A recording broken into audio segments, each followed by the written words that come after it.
দারুণ স্বাদের ভর্তা।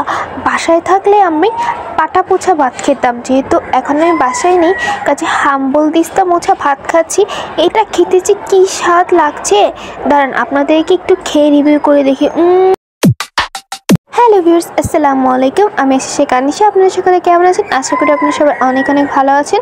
তো অনেক দিন পর আজকে আমার না শীতের সকালে খুব মনে চাইছে যে আমি শুটকি ভর্তা খাবো, কিন্তু কিভাবে খাবো এটা ভাবছিলাম। আর আমি 4টে বাদাম ভিজিয়ে রেখেছিলাম, কাঠবাদাম আর কিশমিশ, এগুলো খাচ্ছিলাম। তো আমি ভাবতে ভাবতে আমার মাথায় একটা বুদ্ধি আসলো, আর আমি চলে গেলাম বাজারে। আর বাজারে গিয়ে আমি ওই চেপা শুটকি খুঁজছিলাম কেনার জন্য, কিন্তু আমি চেপা শুটকি পাচ্ছিলাম না। তারপর হরেক রকমের শুটকি আমি কিনে নিয়ে আসলাম 30 টাকা দিয়ে।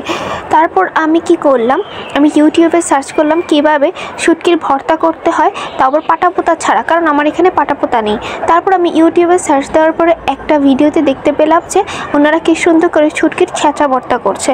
তারপর আমি ওনার ভিডিওর কথা অনুসারে চিকন চিকন করে পেঁয়াজ কেটে নিলাম, লম্বা লম্বা করে মরিচ কেটে নিলাম, তারপর বড় রসুন নিয়েছিলাম, এটার 2 টুকরো দিয়ে স্লাইস করে নিলাম।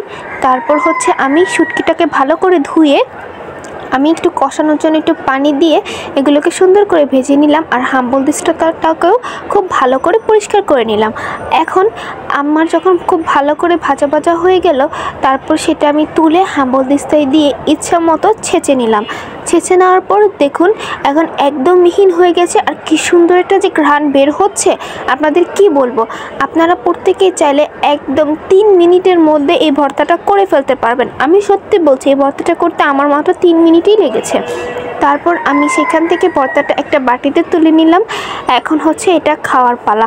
তারপর আমি ভাবলাম এই হাম্বল দিস্তার মধ্যে কিছু ভর্তা লেগে আছে, আমি এই হাম্বল দিস্তা পোছা ভাত খাবো। কারণ বাসায় থাকলে আমি পাটা পোছা ভাত খেতাম, কারণ আমার পাটা পোছা ভাত খেতে অনেক ভালো লাগে। তাই আমি খুব ভালো করে হাম্বল দিস্তার মধ্যে আমি ভর্তাটাকে দিয়ে তারপর ভালো করে আমি মেখে নিলাম। আমার তো এখনই জিভে জল চলে আসছে, যখন আমি ভিডিও ভয়েস ওভার দিচ্ছি তখনই। ভাবুন আপনাদের কি অবস্থা হয়েছে। তারপর আমি হাম্বল দিস্তার ভাতটা আমি খুব ভালো করে আমি আমার প্লেটের মধ্যে ঢেলে দিচ্ছিলাম।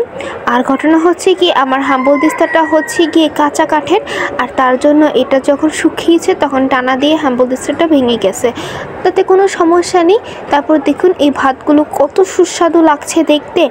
তারপর গরম গরম ভাত, তারপর খাবো কাঁচামরিচ দিয়ে শুটকি ছেঁচা ভর্তা।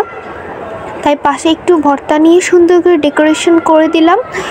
এখন একটা লেবু কেটে এখন এই গরম গরম ভর্তা আর গরম গরম ভাত দিয়ে আমি খুব ভালো করে আমার সকালের নাস্তাটা করে ফেলবো। সকলকে খোদা হাফেজ।